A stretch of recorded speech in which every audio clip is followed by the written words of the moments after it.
সুপ্রিয় শিক্ষার্থীবৃন্দ, নমস্কার স্যার। হ্যাঁ, তোমরা লাইনে আসছো? সবাই লাইনে আসছো? হ্যাঁ স্যার। তোমাদের আজকে আমি ওই যে জটিল আইন, গত ক্লাসে জটিল যৌগ নিয়ে আলোচনা করেছিলাম, ঠিক আছে? জটিল যৌগ নিয়ে আলোচনা করা হয়েছিল প্রথম পত্রের ৩য় অধ্যায়। সেখানে জটিল আয়নের গঠনটা কিভাবে, সংকরণটা কিভাবে থাকবে, এগুলো বিষয়ে একটা ডিসকাশন করবো, ঠিক আছে? এবং এটার চৌম্বকীয় ধর্মটা কি ধরনের হয়ে থাকবে সেই টপিকটা নিয়ে আজকে আলোচনা করব। এবং খুবই একটা গুরুত্বপূর্ণ বিষয়, এটা সকল ক্ষেত্রেই তোমার কাজে লাগবে এবং পরীক্ষার জন্য এগুলি খুবই আসে। হ্যাঁ, তো আমরা একটু খেয়াল রাখবো যে এখানে তোমার জটিল আয়ন সম্পর্কিত যেগুলো রয়েছে, যেমন একটা জটিল আয়ন রয়েছে এখানে FeCN6, আমরা দেখতে পাচ্ছি সবাই, রেসপন্স করতে হবে। আমরা দেখতে পাচ্ছি সবাই FeCN6। জি স্যার। আচ্ছা, লাইনে কে কে আসছো? জয়ন্ত কুমার, তাই না? জি স্যার। আবহাওয়াটা একটু খারাপ, যার জন্য হয়তো অনেকে কম এসেছে। এটা দেওয়া আছে আমাদের কত, হেক্সাসায়ানো। জটিলের নামটা আগে আমরা নেই, কি নামটি হবে? হেক্সাসায়ানো। এটা একটা অ্যানায়নিক কমপ্লেক্স আয়ন। কি বলা হচ্ছে? অ্যানায়নিক জটিল আয়ন। এই জটিল আয়নটার ক্ষেত্রে আমাদের আগে লিগ্যান্ডের নামটা বলতে হবে। অ্যানায়নিক জটিল আয়নের ক্ষেত্রে আমরা আগে লিগ্যান্ডের নাম বলবো। হেক্সাসায়ানো, ঋণাত্মক লিগ্যান্ড হলে ও বলতে হয়, সায়ানো। হেক্সাসায়ানো আয়রনটা তখন ফেরেট। হ্যাঁ, তখন ধাতুটার ক্ষেত্রে যেগুলো আমাদের লিগ্যান্ড যেই ধাতুর সঙ্গে থাকবে সেই ধাতুর নামকরণের ক্ষেত্রে এড করতে হবে, এড। তাহলে ফেরাম থেকে ফেরেট বলা হয়, ফেরেট বা ফিরেট। হ্যাঁ, এই ফেরেট। এখন এখানে চার্জ কত? FeCN6 এর যদি 2, এই জন্য 2 দিয়ে 1 সংখ্যা দিয়ে আমরা আয়ন লিখবো। নামটা হচ্ছে এখানে হেক্সাসায়ানো ফেরেট 2 আয়ন। সমস্যা আছে? 6টা CN দেওয়া আছে। হ্যাঁ, এটাকে আমরা X ধরি, আয়রনটাকে আমরা X ধরলাম। CN টা -1 × 6, মোট হচ্ছে -4। তাহলে x - 6 = -4, অর্থাৎ পাচ্ছি x -4 + 6, x পাচ্ছি আমরা এখানে +2। তাহলে এখানকার ক্ষেত্রে আমরা x এর মানটি পাচ্ছি কত? এখানে +2।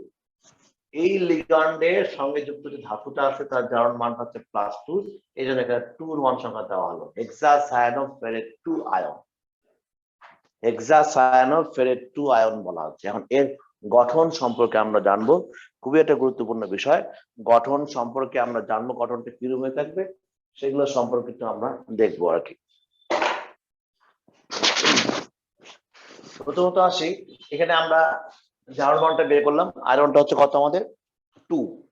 2 হলে আমাদের আয়রনের জারণ মান হচ্ছে, আয়রনটা পারমাণবিক সংখ্যা 26।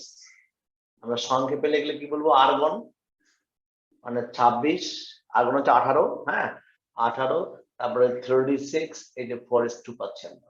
36 4s2 18, আর 6 কত হচ্ছে? 24, 26। কিন্তু এই জটিল আয়নের মধ্যে আয়রনটা হচ্ছে 2+, Fe2+। 2+ হলে কি করতে হবে? বহিস্থ সেল থেকে অপসারণ হবে। আমরা জানি যখন আয়নিত অবস্থায় বিরাজমান থাকে তার আউটার সেল, বহিস্থ সেল থেকে অপসারণ হয়ে থাকে। বহিস্থ সেল থেকে আমাদের অপসারণ হয়ে থাকে, অর্থাৎ 36 থাকবে এখানে, 36 থাকবে, যে 4s0 পাচ্ছি আমরা। আয়রনে আমরা ইলেকট্রনিক স্ট্রাকচার দেখতে পেলাম। এখন দেখবো যে আয়রনের মধ্যে এখানে কি রয়েছে? 6টা লিগ্যান্ড আছে। CN, সায়ানাইডটা হচ্ছে একটা শক্তিশালী লিগ্যান্ড। হ্যাঁ, CN-টাকে বলা হচ্ছে কি আমাদের? শক্তিশালী লিগ্যান্ড, শক্তিশালী লিগ্যান্ড। অ্যামোনিয়া, সায়ানাইড এগুলো হচ্ছে শক্তিশালী লিগ্যান্ড। আমরা খেলাম, এই লিগ্যান্ডের প্রভাব থাকবে। এই লিগ্যান্ডের ফলে আমাদের একটা বিকর্ষণ ভাবের সৃষ্টি হবে। স্ট্রং লিগ্যান্ড গুলা আমাদের রিপালশন করবে। তাহলে কি করতে হবে আমাদের? আগে আমরা 36 এর স্ট্রাকচারটা দেখি। আয়রন 2+ আমরা দিচ্ছি, দেওয়ার পর যে আর্গন লিখতেছি। একে 36 বলতে আমাদের 5টা অরবিটাল, 6টা ইলেকট্রন, 1টা 2টা 3টা, হ্যাঁ দেখাচ্ছি 4টা, এই 5টা, 1 2 3 4 5, 3D, এই যে 4s। ক্লিয়ার? আর কি দেওয়া আছে এখানে? আমরা জানি যেহেতু 3d আর 4s রয়েছে, তাহলে 3d পাচ্ছি এটা অরবিটাল, এটা হচ্ছে 4s অরবিটাল। 6টা বলতে কি একটা ইলেকট্রন, 2টা, 3টা, 4টা, 5টা ঘূর্ণন নীতি অনুযায়ী বিন্যস্ত হবে। সমশক্তি সম্পন্ন যেগুলো অরবিটাল, সেখানে ইলেকট্রন প্রবেশের সময় আগে অযুগ্ম আকারে প্রবেশ করবে। কি করবে? অযুগ্ম আকারে প্রবেশ করবে, মানে প্রত্যেকটাতে একটা করে ইলেকট্রন আসবে। 6টা ইলেকট্রন, 5টা অরবিটাল, 1 2 3 4 5। আরেকটি ইলেকট্রন আছে, এটা যখন আমাদের বিপরীতমুখী হিসাবে এই যে প্রথমটার মধ্যে সংযুক্ত হয়ে থাকবে, আর 4s ফাঁকা আছে। এখন সিএনটাতে শক্তিশালী লিগ্যান্ড, এখানে ব্যবহারটা কি আছে? স্ট্রং লিগ্যান্ডের প্রভাবে লিগ্যান্ডের যে ইলেকট্রন গুলো আছে লোন পেয়ার, আমরা জানি কার্বন ত্রিবন্ধন, নাইট্রোজেন পাচ্ছি আমরা, এখানে আমরা দিয়ে মাইনাস চার্জ বলতে পারি। এই ইলেকট্রনের সাথে এই আনপেয়ার্ড ইলেকট্রনের মধ্যে একটা বিকর্ষণ হবে, রিপালশন হবে, এর সাথে এটা বিকর্ষণ হবে, বিকর্ষণের ফলে আনপেয়ারটা পেয়ার হয়ে যাবে।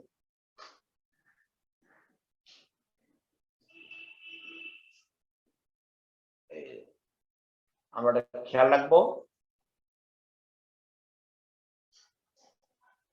তাহলে এই ইলেকট্রনের সাথে এই আনপেয়ার্ড ইলেকট্রনের মধ্যে বিকর্ষণ হয়, বিকর্ষণের ফলে এটা জোড়া হয়ে যায়।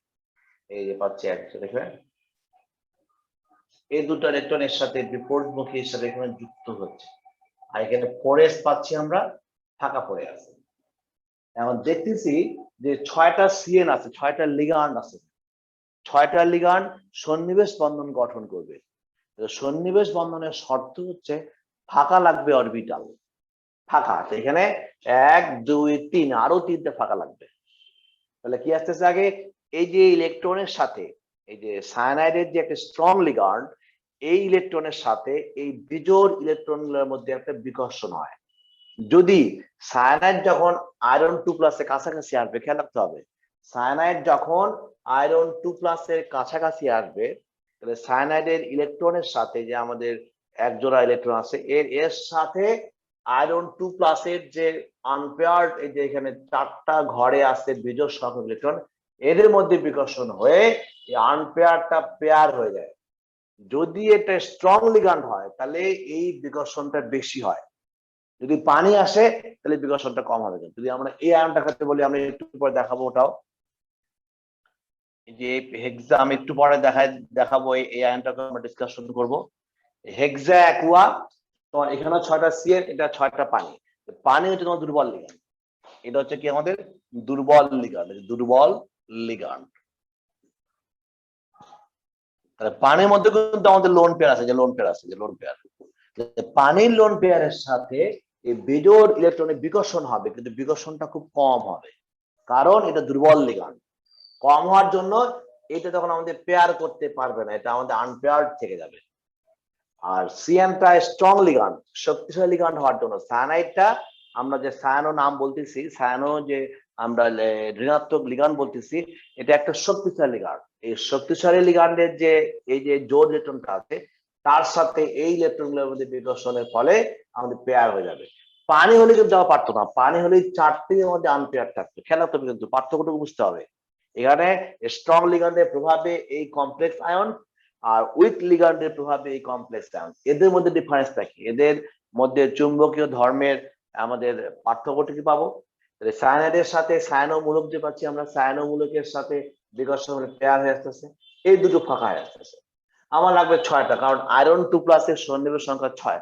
আমরা গত ক্লাসে এটা পড়েছি যে আয়রন 2+, 3+ এর সন্নিবেশ সংখ্যা 6, তাহলে 6টা ফাঁকা ঘর লাগবে। এখন 6টা ফাঁকা ঘরের জন্য আমরা দেখব, এখন এখানে দেখবো কি, আমরা 6টা ফাঁকা ঘরের জন্য আমরা চতুর্থ শক্তি স্তর, 4 নং শক্তি স্তর, এখানে কি কি আছে? 4s আছে, 4p থাকবে, 4d থাকবে, 4f থাকবে, এগুলো ফাঁকা পড়ে থাকবে, কোথাও ইলেকট্রন থাকবে না। তাহলে 4s, 4p, 4d, 4f, আমার লাগবে 6টা ফাঁকা ঘর, 6টা লাগবে ফাঁকা অরবিটাল। তো 3টা অলরেডি হয়ে গেছে, 1 2 3, আর লাগবে 3টা। তার মানে আমরা এখানে 4p টাকে তখন ব্যবহার করব, 4p0, আমরা তখন এখানে 4p টাকে ব্যবহার করব। এই তো এটাকে 4p দিচ্ছি, এটা আমাদের কিন্তু 6টা হয়ে যাবে। আমাদের 4dও আছে, 4d টাকে আমরা নিচ্ছি না, কেন নিচ্ছি না? আমাদের প্রয়োজন হচ্ছে না, 6টা কিন্তু হয়ে গেছে, 1 2 3 4 5 6। তাহলে প্রথম কাজটা হচ্ছে লিগ্যান্ডের ইলেকট্রনের সাথে এই আয়রন 2 প্লাস ধাতুর যে ইলেকট্রনটার মধ্যে বিকর্ষণ হয়ে এটা আগে আমাদের পেয়ার হয়ে দুটো ফাঁকা করতেছে। তারপরে এই অসম শক্তি, এটা 3D, এটা 4s, এটা 4p, এটা শক্তি কিন্তু সমান না। অসম শক্তির যেগুলো অরবিটালের মধ্যে আমাদের ফাঁকা আছে এগুলো আবার একত্রিত হয়ে সংকরিত হয়ে যায় এবং প্রত্যেকটাই সমশক্তি সম্পন্ন হয়ে যায়, প্রত্যেকটাই সমশক্তি সম্পন্ন। তাহলে আগে ফাঁকা করতেছে, প্রথমত বিকর্ষণের ফলে ফাঁকা হয়ে আসতেছে, তারপরে এটা Fe2+ সংকরিত বলা হবে, এটাকে বলা হচ্ছে সংকরিত। মানে আয়রন 2+টা সংকরিত অবস্থা কি থাকবে,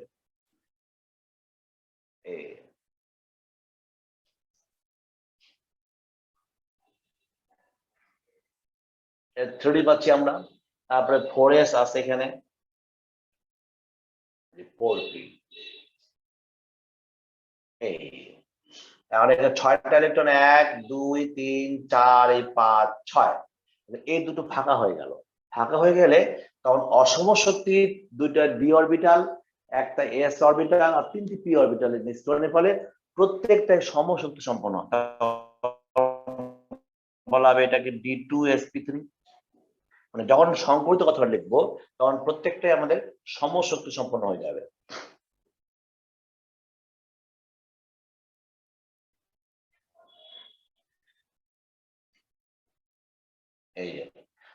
এই যে D2 দুটা ডি, একটা এস আর 3টা পি, জন্য বলা হচ্ছে D2sp3। কি বলা হচ্ছে, দুটা ডি অরবিটাল ফাঁকা আছে, একটা 4s অরবিটাল আর 3টা 4p অরবিটাল, মোট 6টা, 1টা 2টা 3টা 4টা 5টা 6টি অরবিটাল ফাঁকা পড়ে আছে। এই 6টি যখন সংকরিত হয়ে সমশক্তি সম্পন্ন আমাদের সংকর অরবিটালে পরিণত হচ্ছে, কি বলা হচ্ছে, সমশক্তি সম্পন্ন সংকর অরবিটালে পরিণত হচ্ছে। এখন এর সাথে সায়ানাইড বা সায়ানো যে লিগ্যান্ড আছে, ঋণাত্মক লিগ্যান্ড যুক্ত হবে। সায়ানাইডটা বা সায়ানো গ্রুপ পাচ্ছি আমরা, এই সিএনটা মাইনাস চার্জ দিচ্ছে, ঋণাত্মক লিগ্যান্ড বলা হয় এটা। তার সায়ানাইডের যে লোন পেয়ারটা তখন আমাদের এই যে ফাঁকা জায়গার সাথে সন্নিবেশ বন্ধনে আবদ্ধ হবে। কি হবে, আমাদের সন্নিবেশ বন্ধনে আবদ্ধ হবে। এটা হচ্ছে সায়ানোমূলকের সাথে, হ্যাঁ, আমরা লিগ্যান্ড হিসাবে ঋণাত্মক লিগ্যান্ডের সাথে আমরা যখন দেখবো, হ্যাঁ, তার মানে আয়রনের যেগুলো ফাঁকা ডি থাকবে তার সাথে 4s আর 4p এর মিশ্রিত হয়ে, এগুলা 4p মিশ্রিত হয়ে আমাদের সমশক্তি সম্পন্ন হওয়ার পর লিগ্যান্ডের সাথে জটিল আয়নের যে ধাতু থাকবে, ধাতব আয়নের মধ্যে সন্নিবেশ বন্ধনের মাধ্যমে এই ধরনের সংকরণটা তৈরি করে থাকবে। তাহলে এখানে বলা হবে যে শক্তিশালী লিগ্যান্ড সায়ানাইডের প্রভাবে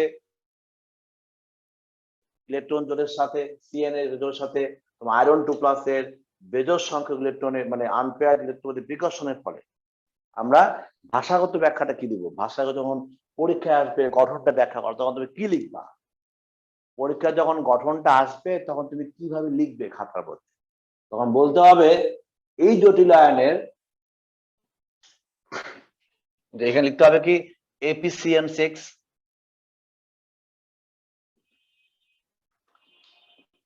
এই জটিল আয়নের,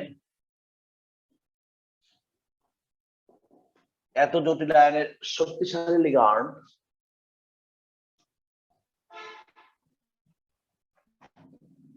কথাটা উল্লেখ করতে হবে। এই সিএন এর আমাদের যে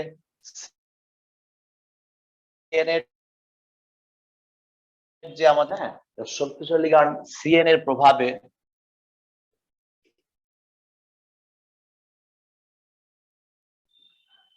সিএন এর মাইনাস এত ইলেকট্রন জোড়ের সাথে আয়রন 2+ আয়নের 3D অরবিটালের, মানে এই যে 3D অরবিটাল 3D অরবিটালের বেজোড় বা অযুগ্ম ইলেকট্রনের সাথে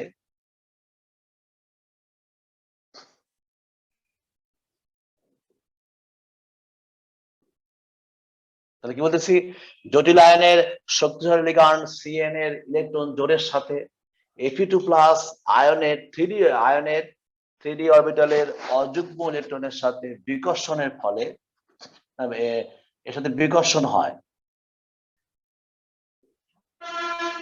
এবং 3d অরবিটালের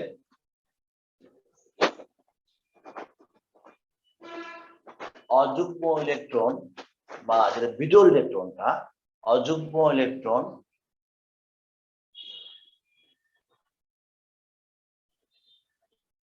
যুগ্ম হয়ে যায়। আমরা খেয়াল রাখবো, ঠিক আছে? অযুগ্ম ইলেকট্রনটা যুগ্ম হয়ে যায়, পেয়ার হয়ে যায়। আমরা দেখলাম আনপেয়ার্ড ইলেকট্রনটা অযুগ্ম ইলেকট্রনটা যুগ্ম হয়ে যায়, যুগ্ম হয়ে যায়। তার মানে এই জায়গায় আমাদের আনপেয়ারটা পেয়ার হয়। তারপর অসম শক্তির, এরপর হচ্ছে অসম শক্তির একটি 3D দুইটি 3D, হ্যাঁ দুইটি 3D অসম শক্তি আমরা বলবো হচ্ছে কি দুইটি 3D, এই যে দুইটা 3D, একটা 4s, একটি 4s এবং তিনটি 4p অরবিটালের মিশ্রণের ফলে সমশক্তি সম্পন্ন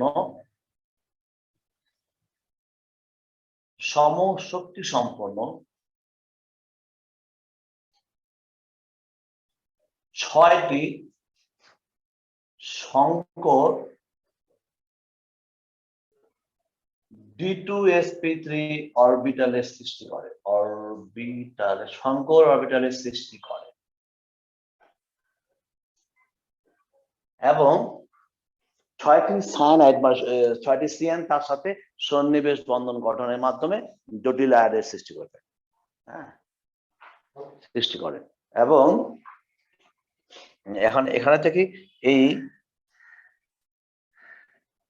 6টি সিএন লিগান্ড, এই যে লিগান্ড ভাষাগত ব্যাখ্যাটা আমরা এভাবে দিব, 1 2 3 4 5 6 6টি সায়ানাইড লিগান্ড, এই ফাঁকা, হ্যাঁ 6টি সায়ানাইড লিগান্ড, হ্যাঁ Fe2+ এর সংকরিত ফাঁকা অরবিটালের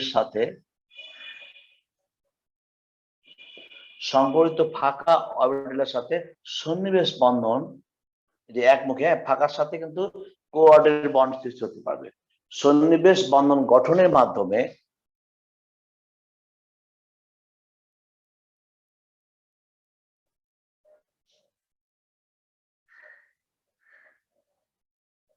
জটিল আয়নের সৃষ্টি করে থাকে, জটিল আয়নের সৃষ্টি করে। এখানে কয়েক ধরনের প্রশ্ন হতে পারে। গঠন চাইলে আমরা পুরো স্ট্রাকচার দেখাবো, তারপর এই ভাষাটা আমরা লিখবো অবশ্যই, ঠিক আছে? ঘয়ের জন্য যে প্রশ্নটা হবে তখন আমরা এই ভাষাটাকে দেখাতে হবে যে এই জটিল আয়নের শক্তিশালী লিগ্যান্ড সিএন এর ইলেকট্রন জোড়ের সাথে Fe2+ আয়নের 3d অরবিটালে অযুগ্ম, মানে যে অযুগ্মগুলো আনপেয়ার্ড বিজোড় যায়, অযুগ্ম ইলেকট্রনের সাথে বিকর্ষণ হয় এবং 3d অরবিটালে অযুগ্ম ইলেকট্রনটা অযুগ্ম ইলেকট্রন যুগ্ম হয়ে যায়, মানে পেয়ার হয়ে যায়, পেয়ার হয়ে গেল, 4টা আনপেয়ার্ড ইলেকট্রন পেয়ার হয়ে গেল, দুটো ফাঁকা গেল। এবং অসম শক্তির দুইটা 3D, মানে দুটো 3D, একটি 4s আর তিনটি 4p অরবিটালের মিশ্রণের ফলে এটা কিন্তু অসম থেকে সমশক্তি সম্পন্ন 6টি সংকর D2sp3 অরবিটালের সৃষ্টি করে।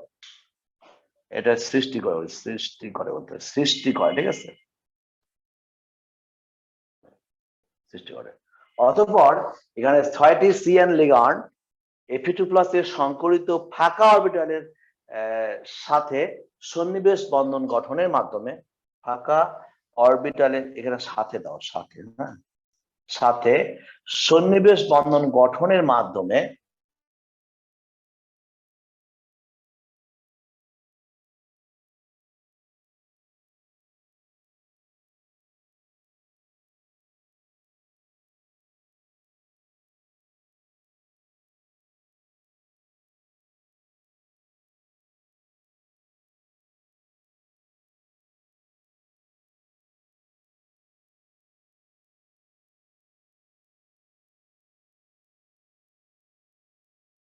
আয়ন দেওয়া আছে কয়টি? 6টি।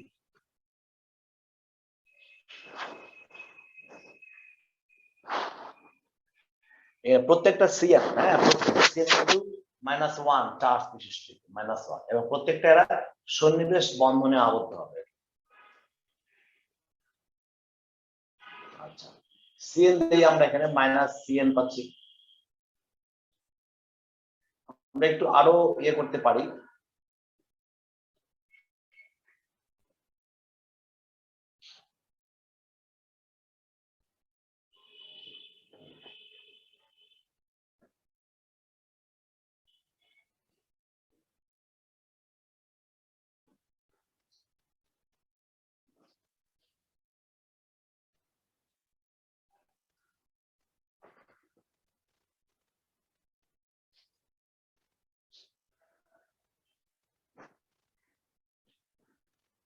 ছয়টা সিএন যুক্ত হচ্ছে, প্রত্যেকটা মাইনাস চার্জ ফর্ম বিশিষ্ট। এখন এটার মোট টোটাল চার্জটা কত হবে? টোটাল চার্জটা আমরা দিচ্ছি এখানে, থার্ড ব্র্যাকেট দিয়ে আমরা দেখাতে পারি এখানে।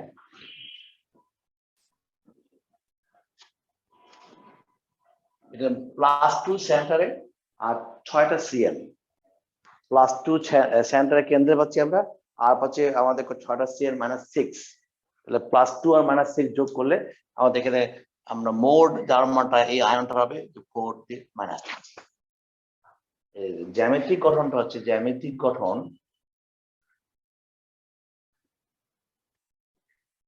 গঠনটা হচ্ছে তোমার অষ্টতলকীয়। অষ্টতলকীয়, এটা খুবই কিন্তু আসে। এই আয়নটা অষ্টতলকীয় না চতুস্তলকীয় না তোমার হচ্ছে সমতলীয় বর্গাকার, এমসিকিউতে খুবই দিয়ে আসে, বা সৃজনশীল পরীক্ষায় তোমার ব্যাখ্যাগুলো চায়, এর গঠনটা ব্যাখ্যা করে দেখাও, তখন তোমাকে এই পুরো ইলেকট্রনিক যে সংকরিত স্টেপটাকে দেখাতে হবে। তারপরে ভাষায় আমরা প্রকাশ করে লিখে দেওয়া হলো একটু আগে, ওই ভাষাটা লিখবো, লেখার পর আমরা এই ধরনের চিত্রটা দেখবো। আরেকটি প্রশ্ন হয়, এর চৌম্বকীয় ধর্মটা, এটাকে প্যারাম্যাগনেটিক না ডায়াম্যাগনেটিক, এটা হচ্ছে প্যারাম্যাগনেটিক না ডায়াম্যাগনেটিক, এই জাতীয় প্রশ্নগুলো হয়। আমরা এখন ওই প্রশ্নে যাব যে এটা চৌম্বকীয় ধর্মটা কিরূপ, এটা ডায়া না প্যারা বিষয়। তো মোটামুটি আমাদের এটা গেল। এখন আরেকটি প্রশ্ন যেটি হয় সেটাকে বলা হচ্ছে যে ডায়াম্যাগনেটিক। এফিসিএন6টা কেন ডায়াম্যাগনেটিক? এফিসিএন6 এই জটিল আয়নের, এই জটিল আয়নটি হচ্ছে ডায়াম্যাগনেটিক।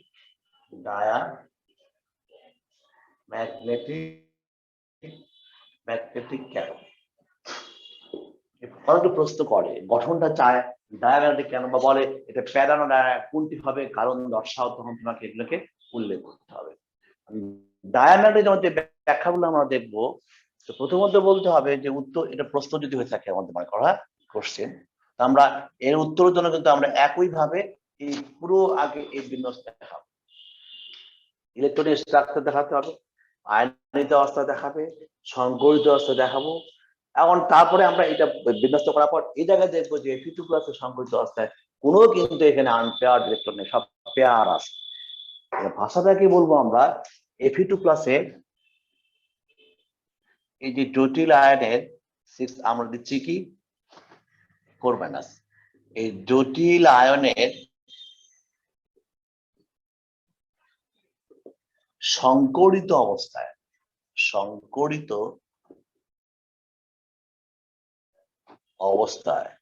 কার Fe2+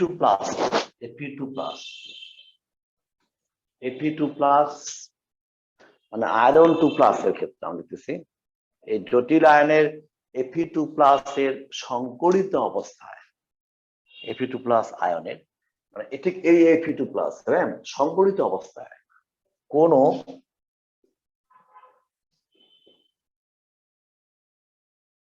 অযুগ্ম ইলেকট্রন বিশিষ্ট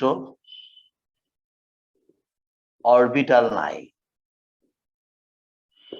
আমরা কিন্তু দেখবো, ঠিক আছে, এখানে কিন্তু সবগুলো যুগ্ম হয়ে গেছে, পেয়ার হয়ে গেছে, এখানে কোনো কিন্তু আনপেয়ার্ড ইলেকট্রন নাই, আমরা কিন্তু এখানে সবগুলো কিন্তু আমাদের পেয়ার হয়ে গেছে। তাহলে এই জটিল আয়নে যদি কোনো তোমার ম্যাগনেট বা চুম্বক ক্ষেত্রে কাছাকাছি আনা হয়, এখানে কোনো আনপেয়ার্ড ইলেকট্রন নাই।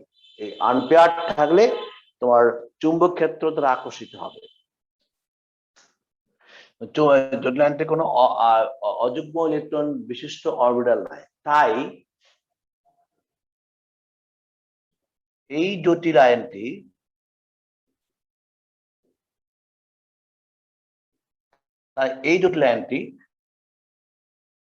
যদি এই জটিলায়নটাকে কোনো ম্যাগনেটের পাশাপাশি আনা হয়, অর্থাৎ এই জটিলায়নটি চুম্বক ক্ষেত্র দ্বারা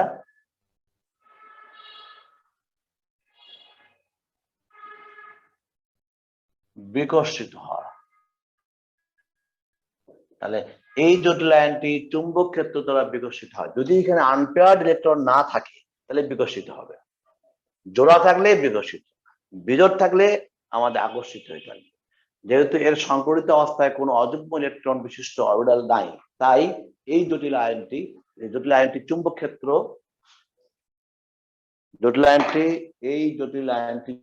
চুম্বক ক্ষেত্র দ্বারা বিকশিত হয়। ক্লিয়ার লেখি, হ্যাঁ, চুম্বক ক্ষেত্র দ্বারা বিকশিত হয় এবং জটিলায়নটির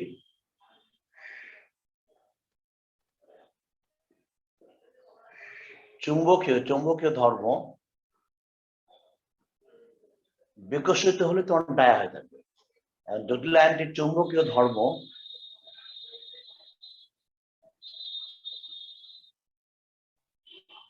ডায়াম্যাগনেটিক প্রকৃতির হবে। এই প্রশ্নটা আমাদের গয়ের জন্য আসে যে এই জটিলায়নটির প্যারা না ডায়া, কারণ দর্শাও, তখন কোনটা দেখাতে হবে এবং আমাদেরকে এই ইলেকট্রনিক স্ট্রাকচারটা দেখাতে হবে। দেখার পর আমাদের ভাষাগুলো দিয়ে ব্যাখ্যা করতে হবে এটা তোমার প্যারাম্যাগনেটিক হবে না ডায়াম্যাগনেটিক হবে। এই জটিল এটা একটু কথাটা ভুলে গেছে, এই জটিল আয়নটি, ভাষা, জটিল ডায়াম্যাগনেটিক কেন বলতে হবে, এই জটিল আয়নের Fe2+ এর সংকরিত অবস্থায় কোনো অযুগ্ম ইলেকট্রন বিশিষ্ট অরবিটাল নাই, সব পেয়ার। ক্লিয়ার? তাই তোমার এই জটিল আয়নটি চুম্বক ক্ষেত্র দ্বারা বিকশিত হয় এবং জটিল আয়নটি চুম্বকীয় ধর্ম ডায়াম্যাগনেটিক প্রকৃতি হবে। এই একটা আয়ন আসতেছে, আরেকটি আয়ন হচ্ছে এখানে, আমরা যদি এখানে 3- দিয়ে থাকি, এটা গেল হচ্ছে আয়রন 2 আয়ন, আরেকটি হচ্ছে আয়রন 3 আয়ন। এটা হচ্ছে ফেরোসায়ানাইড আয়ন, আরেকটি হচ্ছে ফেরিসায়ানাইড আয়ন। আমরা একটু দেখবো আবার, হ্যাঁ, যে ফেরিসায়ানাইড আয়নের স্ট্রাকচারটা কি হতে হয়, একটু চেঞ্জ হয়ে থাকবে। তখন এখানে হবে 3- অন্য একটা আয়নে আসছে, কিন্তু আমরা এটা এতক্ষণ করলাম যেটা কি হচ্ছে 2+ এর জন্য ফেরোসায়ানাইডের জন্য পাচ্ছি আমরা। যখন 3- বলবো তখন কিন্তু হবে ফেরিসায়ানাইড কাঠামোটা বলা হবে। কিভাবে ফেরিসায়ানাইড, তখন আমাদের এখানে 4 এর জায়গায় আমরা যদি দিই 3-, তাহলে কি ধরনের পার্থক্যটা আসতে পারে? 3 দিলে তখন আয়রনের চার্জ হবে 3-, তখন এখানে আমরা এটাই পাবো, এই জায়গায় পাবো 3+, এটা হচ্ছে আমাদের 3+, এই যে 3+, তাহলে এখানে 3D এর জায়গায় হবে এখানে 5, 3+ দিলে আমরা এখানে পাচ্ছি 3D5 বলতে এটা 5টা অ্যাম্পিয়ার। একটু চেঞ্জ করলে আমরা অন্য একটা আয়নে শিখতে পারবো, সেক্ষেত্রে তখন আমাদের এখানে 5টা ইলেকট্রন, 5টা অরবিটাল, অবশ্যই একটা বিজোড় থাকবে এই বিজোড়। আবার Fe3+ দিয়ে আমরা সংকরিত অবস্থা, তখন এখানে একটা আনপেয়ার থাকবে, এই যে আনপেয়ার। আমরা একটু আগে কিন্তু 4 দিয়ে বললাম কি ডায়াম্যাগনেটিক প্রকৃতি ছিল, আমরা 4 দিয়ে করেছিলাম এখানে যখন 4 ছিল তখন নাম ছিল তোমার ফেরোসায়ানাইড আয়ন, আর এটার নামটা হচ্ছে ফেরিসায়ানাইড আয়ন, অথবা এর ইউপ্যাক নামটা আমরা একটু কেমিক্যাল নামটাও জানবো। এটাকে বলা হবে হেক্সাসায়ানো,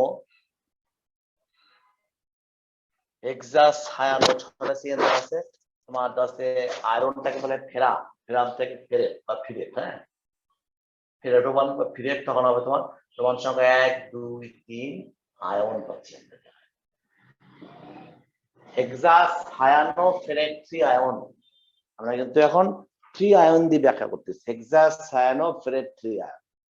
তখন এখানে এই 4 এর জায়গায় এখানে 3-, এই 3 হলে কিন্তু তখন ডায়া হবে না, প্যারাম্যাগনেটিক, প্যারা, তখন কিন্তু এটা আমাদের এটাকে প্যারাম্যাগনেটিক হিসেবে আমরা কাউন্ট করব।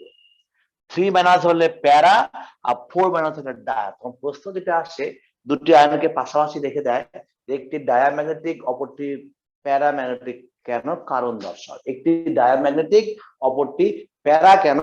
কারণ দর্শাও। তখন আমরা ঠিক এই ব্যাখ্যাটাই দিয়ে থাকবো।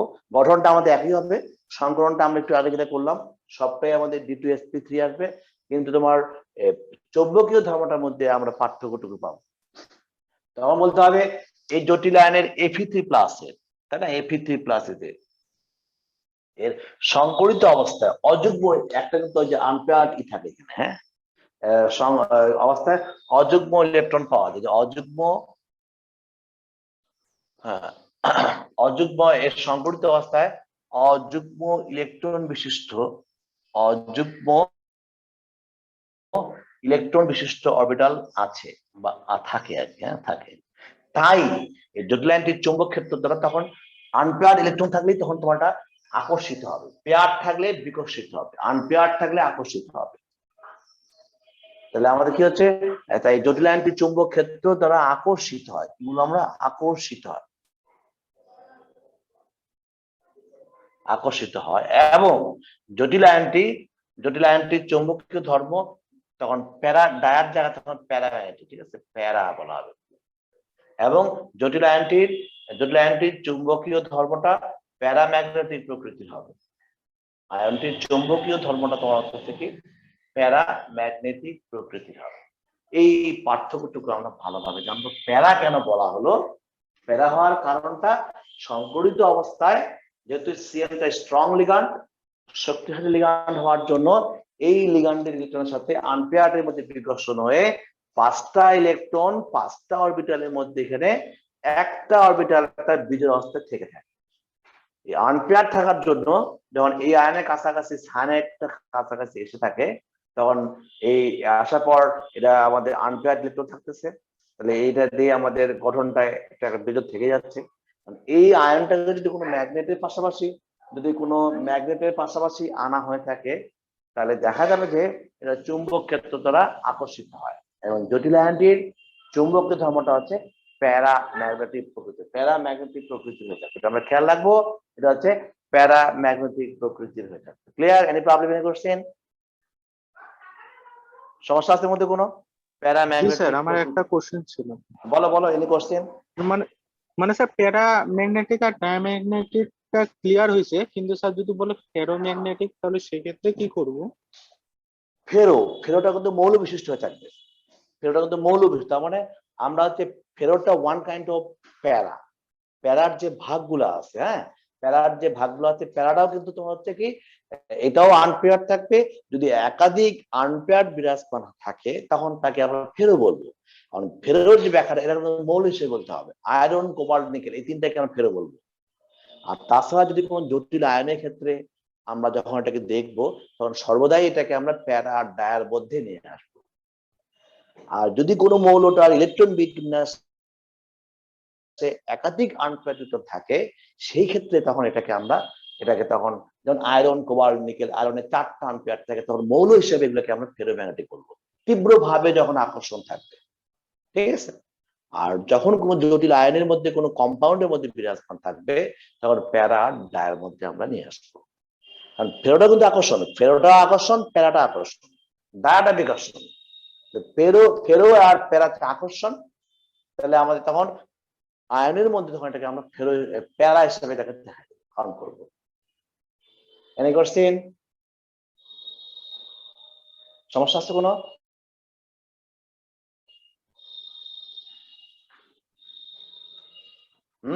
শিক্ষার্থীবৃন্দ সমস্যা আছে এগুলোর মধ্যে? স্যার একটা কথা এখানে লেখা আছে, সেটা বলো হচ্ছে বলো বলো। প্যারাম্যাগনেটিক ধর্মের শেষ অবস্থা হলো ফেরোম্যাগনেটিক ধর্ম, এটা একটু বুঝাই দেবেন? হ্যাঁ, ওটা হচ্ছে ফেরোম্যাগনেটিক, মানে যদি কোনো মৌল অবস্থাকে দেখাতে চাই, আকর্ষণ যখন তীব্র হয়ে থাকবে, আমরা যদি এই ধরনের কোনো জটিল আয়নকে ম্যাগনেটের পাশে রেখে দেই, তাহলে কিন্তু আকর্ষণটা আস্তে আস্তে বাড়বে। স্টার্টিং কিন্তু আমাদের প্যারা বলতেছি, তখন আকর্ষণ যখন তীব্র হচ্ছে তখন এটাকে আমরা ফেরোর মধ্যে বলবো। তো ফেরো বলতে তখন মৌল হিসেবে বিরাজমান থাকবে। আর যখন আমরা কোনো আয়ন, জটিল আয়ন, কমপ্লেক্স আয়ন দিয়ে ব্যাখ্যা করব, তখন এটাকে আমরা ইনিশিয়ালি এটাকে প্যারাম্যাগনেটিক ম্যাগনেটিক আর এই দুইটার প্রশ্নই করা হয়, ডায়াম্যাগনেটিক আর প্যারাম্যাগনেটিক। ঠিক আছে, তো মোটামুটি আমরা বুঝতে পেরেছি শিক্ষার্থীবৃন্দ। তাহলে যে বুঝতে পেরেছি যে এখানে খুবই একটা ইম্পর্টেন্ট টপিক, গুরুত্বপূর্ণ টপিক, যে প্যারা আর ডায়া এই ধরনের দুটো আয়ন, এখানে 4 দিয়ে একটা হচ্ছে, 3 দিয়ে একটা হচ্ছে। 4 দিলে হচ্ছে আমাদের ডায়াম্যাগনেটিক, 3 দিলে হচ্ছে প্যারাম্যাগনেটিক। কারণটা তার অভ্যন্তরীণ গঠন থেকে আমাদের জানতে হবে, সংকরিত স্টেট থেকে জানতে হবে কারণটা কি হতে পারে। ঠিক আছে, তো তোমরা আমাদের আরো 2-1টি জটিল আয়ন থাকলো, খুবই গুরুত্বপূর্ণ বিষয়। আমরা যেমন পানি, এর পরে ক্লাসে আমরা এখানে পানি দিয়ে দেখিয়ে দিব। হ্যাঁ, উইক লিগ্যান্ড হলে স্ট্রং লিগ্যান্ড আর উইক লিগ্যান্ডের মধ্যে বেসিক পার্থক্যটা কি হবে, স্ট্রং লিগ্যান্ড এবং উইক লিগ্যান্ডের মধ্যে বেসিক পার্থক্যটা কি হবে, তখন আমরা নেক্সট ক্লাসে দেখিয়ে দেবো। এবং কপারের একটি আয়ন দেওয়া আছে, এই দুটোকে আমরা আগামী ক্লাসে দেখিয়ে দেবো। ঠিক আছে, আর দেখ আমাদের সময় শেষের দিকে, তোমরা সকলেই ভালো থাকো আর স্বাস্থ্যবিধি মেনে চলতে হবে। অ্যাসাইনমেন্ট গুলো তোমরা যেগুলো দেওয়া আছে সেগুলো তোমরা একটু দেখে, আমি তোমাদের নেক্সট ক্লাসে এই সম্পর্কে আরো ব্রিফ করবো। হ্যাঁ, তোমাদের আলোচনা করবো। অ্যাসাইনমেন্ট তোমাদের দেওয়া আছে আমাদের, সেগুলো তোমরা একটু অবশ্যই ভালোভাবে লিখবে, এবং সমস্যা হলে অবশ্যই আমাদের সাথে যোগাযোগ করবে, ফোনে বা যেভাবে হোক। তোমাদেরকে আমরা ফুললি গাইডলাইন দেবো, এবং নেক্সট ক্লাসে আমি এটা ফুল তোমাদেরকে জানাই দেবো। ঠিক আছে, এনি কোশ্চেন আর সমস্যা আছে কোনো? জি স্যার, আমার আরেকটা প্রশ্ন ছিল। বলো বলো বলো। স্যার শোনো, একটু আমি কিন্তু ক্লাসটা কিন্তু তোমাদের কাছে মানে মানে ইয়ে নিয়ে নিচ্ছে। হ্যাঁ, ক্লাস যখন তখন শেষ হয়ে যেতে পারে, 40 মিনিট টাইম তো। এর মধ্যে অলরেডি ক্লাস শেষ হয়ে গেছে আমাদের। হ্যাঁ, তোমাদের কোশ্চেন তাহলে কোশ্চেন করতে পারো। হ্যাঁ, বলো স্যার, অযুগ্ম ইলেকট্রন সংখ্যা নির্ণয় করার কোনো শর্টকাট পদ্ধতি আছে? মানে এটা যদি পরীক্ষার এমসিকিউতে আসে, তো এটার জন্য কি কোনো শর্টকাট? না, এটা কোনো রুল সেভাবে থাকে না। এরকম তো ইলেকট্রন খুব কঠিন বিষয় না। আমাদের কয়েকটা মৌলই আছে, আমাদের আয়রন, কোবাল্ট, নিকেল, এগুলি কয়েকটা মৌল। কারণ আনপেয়ার ইলেকট্রন মানে এখানে তোমার 3D স্ট্রাকচার বুঝতে হচ্ছে, 3D 6 আর 5 এই দুটি হবে। 5 হলে কি 5টা হবে না, 5টা ইলেকট্রন।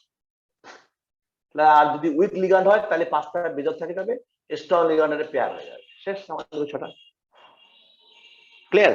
আমরা যদি এখানে পাচ্ছি, আমরা এখানে আনপেয়ার্ড ইলেকট্রন আমরা কতটি পাবো, যে অযুগ্ম ইলেকট্রনের ক্ষেত্রে বলতে চাই যে এখানে তোমার যদি স্ট্রং লিগ্যান্ড হয় 5টা আনপেয়ার থাকবে। এই জন্য সরি, মানে কি, তোমার উইক লিগ্যান্ড হয়, দুর্বল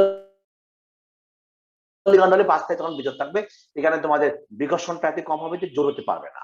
ঠিক আছে, জোর হতে পারবে না, আমরা এটা খেয়াল রাখবো।